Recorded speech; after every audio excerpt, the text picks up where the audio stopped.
Hello folks. We're going to take a few minutes today and review the new trip software that will be replacing Zoll. Some of you have seen parts of this new software, but for most of you this is pretty new. This particular course is an overview of the main components just to familiarize you with the basics, logging in and some basic navigation. Look, I know you guys have had to learn a lot in the past months, but this software, even though it looks a little busy, I promise you it has an easy learning curve and it works well ergonomically. This course will be followed through October by a few live webinars and as much one-on-one training as possible. The software is from a company called Imagetrend. I believe they're out of Minnesota. We looked at several models over the past year, but Imagetrend was the only one with a standalone MIH component. Most of the others had a CAD, fire, EMS primary system with MIH as an afterthought. I worked with them for the past month or so, and they seem to have a pretty good team. They've been very responsive to my questions, and the IT department seems pretty good. Let's face it, this is a cloud-based software system, so you will have some delays and glitches along the way. No worse than any other software we use, and better than Zoll in many ways. This program can be modified after our startup or on the fly and at our administration level. If you find something that just doesn't flow or it's not needed, we can change it. I'm not saying we're going to change everything that is suggested, but if it makes sense, we can fix it ourselves in most cases.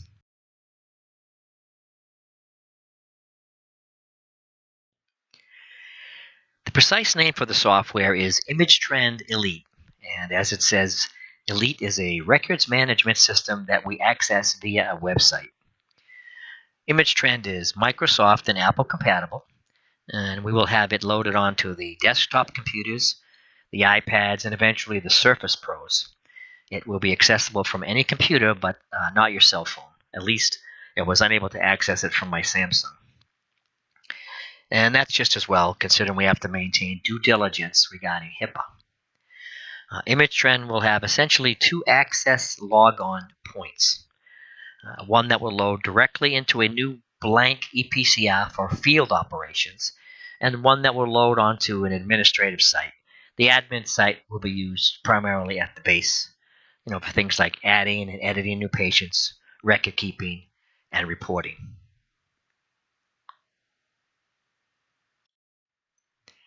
This is what the logon sites look like. Each one is accessed from a standard internet address. The blue logon will bring you directly to a blank trip slip for field operations, and we'll get to the trip slips in a minute. And the gold or yellow logon will bring us to the admin or comms site. And I'm happy to say both logons can be accessed with the same ID and password.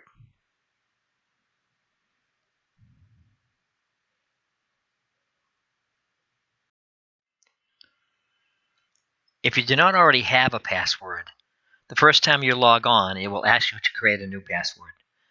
The generic password is SmartCare01 with an uppercase S. I do not believe the user ID is case sensitive, and the password has to be at least 5 characters. And as it says, an uppercase letter and a numeric will work. And please write the password down.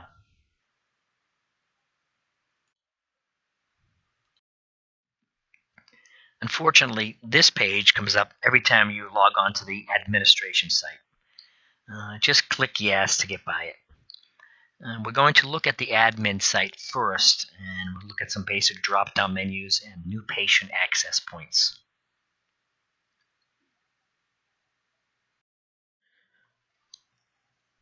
This page will come up next. Occasionally there will be announcements, mostly reminders, but sometimes there'll be anecdotes of the day or something like that.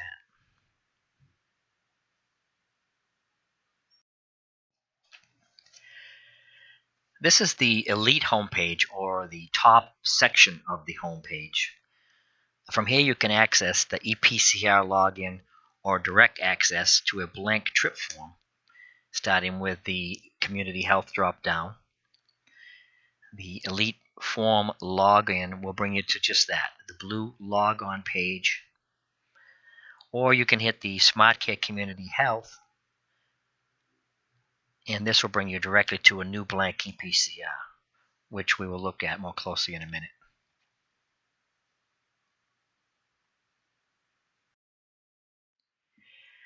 With the Resources drop-down button, we can access patient records. This will bring us to our main patient database. Any edits or changes here will be saved universally. These patient records do not lock, so keep in mind any changes or edits may affect future trips or billing. This is the top of the page for our current practice test patients. You can search patients by name, address, social security number. They can be separated by a program partner or whether they are active or not, and they can be deleted, so try to stay away from that button. When you log on to Imagetrend Live, you will be able to access these and make changes or add information. If you create a new test patient, please make the name outrageous or put the word test in it somewhere. Look at this page for a second.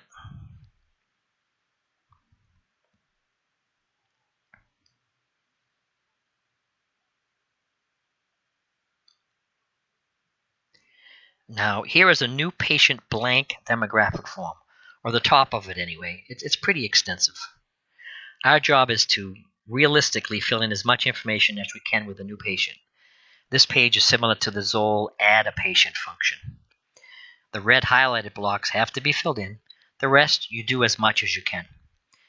Usually we receive limited demographics from our partners, so understandably, many of these blocks will be left blank. Make sure to hit the Save button in the upper right-hand corner before leaving the page. A message block will come up if you try to leave without saving. We're not going to cover all the drop-down menus for this page just yet. As you can see, we have medical history, billing, which we will stay away from for now, documents, where we would access downloaded files attached to the patient after it's been saved, contact history, which will populate as we visit the patient, and worksheets, which we will talk about later.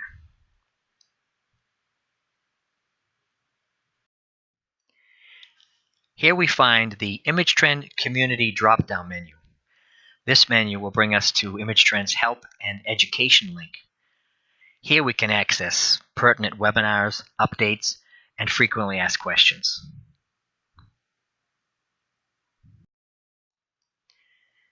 In the upper right-hand corner is the link to your individual user information. Here you can update your personal information or just check for accuracy. Don't forget to hit the Save button.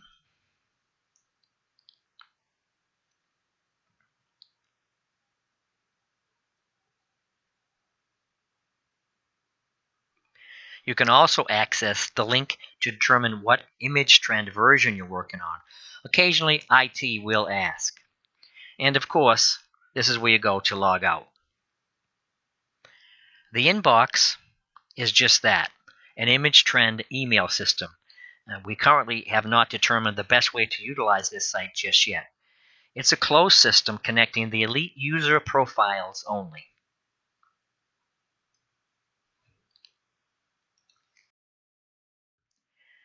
There are a few ways to access a new blank trip form. For now, I'm going to sign on using the direct link for field operations, and that would be the blue one you're looking at now.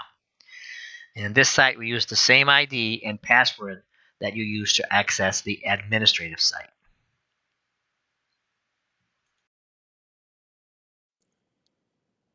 Here you access the main trip dashboard. In Elite, we will be using the term visits as compared to the Imagetrend EMS Fireside, they're called incidents. From here we can determine crew members and vehicle units, and both can be adjusted or changed. The shift and medical devices will be accessed as we build out the system.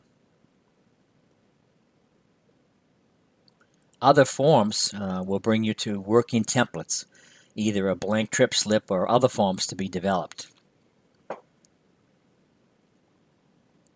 Looking at the bottom of the dashboard, here you can access the email we talked about earlier, The settings to determine the sync functions, the About button to determine the version you're on, and of course you can log out from here. Back at the top, if you want to create a new trip, you just click New Visit.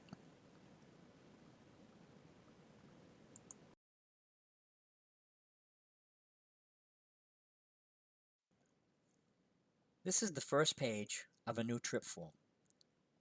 The items highlighted in red are required sections to be completed before you can sync the trip. The menu function is used to access attachments and addendums.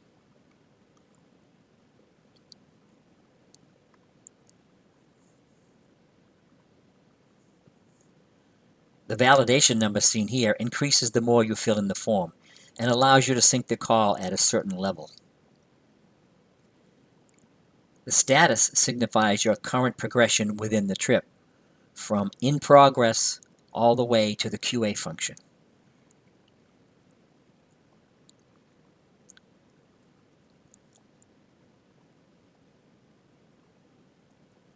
The function buttons at the top allow you to save your call, but within this area, your information will be saved automatically.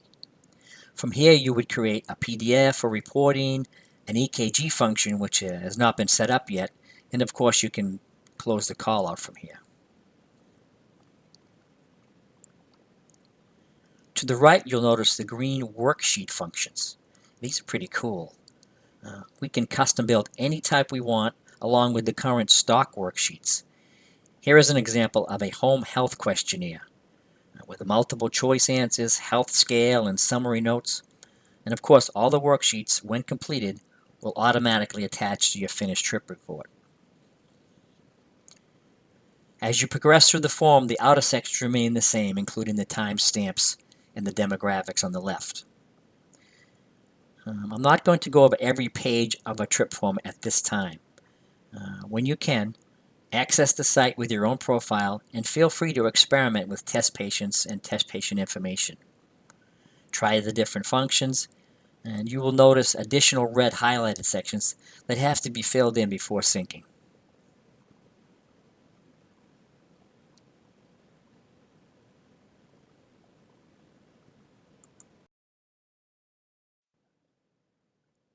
As I said earlier, I'm not going to go over all the fields in detail, but I will touch on each page. This one is the patient address, which is essentially a repeat of the patient's demographics. If you were in the field and the patient had not been recorded back at the office, this is where you would put the patient information, their home address, and demographics.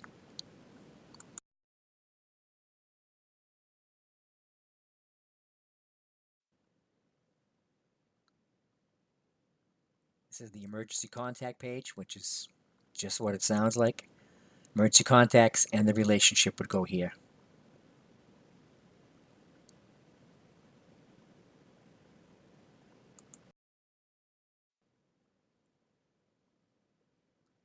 The medical insurance and billing information.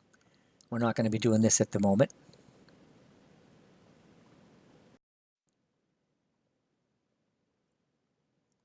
Responding agency information, that would be us. At this page, you would check off the partner you're working with, Care Dimensions, Instead, Medically Home, or some future partner. You could check off whether the patient is a hospice patient or the more common chronically ill patient, scheduled, unscheduled, the vehicle you're on, so forth.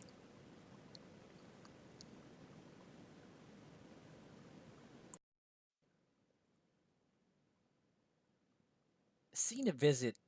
This page was designed primarily for emergencies. The one thing we will use on this page is incident location type.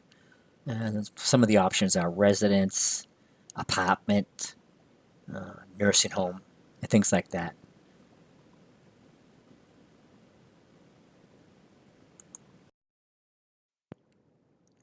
Here we can adjust who's on the truck, whether there's a third rider or second rider. At the bottom, you'll notice other partner on scene. Here we can put the hospice nurse, the technician we dealt with, so forth.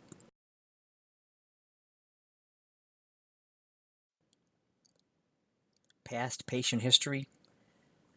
The checkoff on this one would primarily be healthcare personnel or family, where we got our information from. And here you would check off the type of paperwork that comes with the patient, the most form, the DNR. Check off whether they're pregnant or not. And there's a section for immunizations if it's available to you.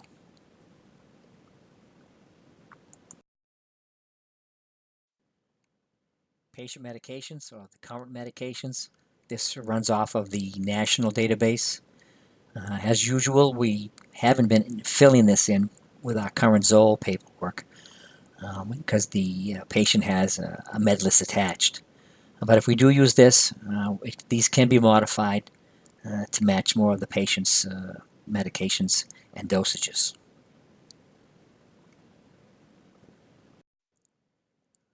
Allergies gets its own page. You got environmental and medical allergies. They both run off national databases.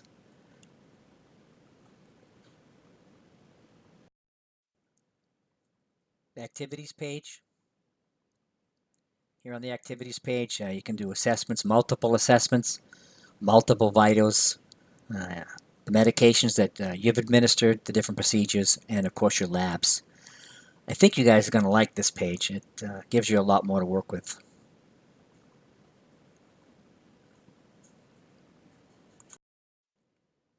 The narrative, well, this is different from Zoll. It's just a one block narrative with unlimited characters. It can be cut and pasted and so forth. I think you guys are going to like this also.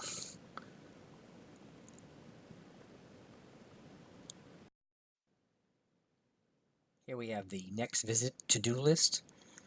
And we're going to try this for a while, see if it works. I mean, for obvious things, you could put in what you think the patient needs next, or something simple like look out for the big black dog.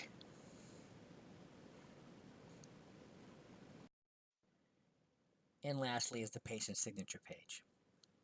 The patient or representative can sign with their finger. You can check off who it is or why the patient couldn't sign, and you can lock it from here. At this point, hopefully, eventually, we'll have the Surface Pros with the keyboards attached. You'll be able to do these reports right after you did the call while the patient's information is fresh in your mind. And even if you're not attached to the internet or the LTE, you can still type this information in as soon as the computer makes contact with the internet, it'll upload. And then it would automatically save. Or you can still go back to the base and do it on one of the desk computers. Again, I appreciate you taking the time to go through this with me. I apologize for my untrained voice, and the sound quality is not so good. I had to change headphones about 5 times during this. I will be sending out emails with the logon information again and the temporary passwords. Some of yours have expired because I did it a while ago. And then we'll go from there. We're going to have, as I said at the beginning, we will have some live webinars, hopefully some odd times so everybody gets a chance to actually sit down and listen. And one-on-one training for as much as possible. Appreciate your time. Thank you.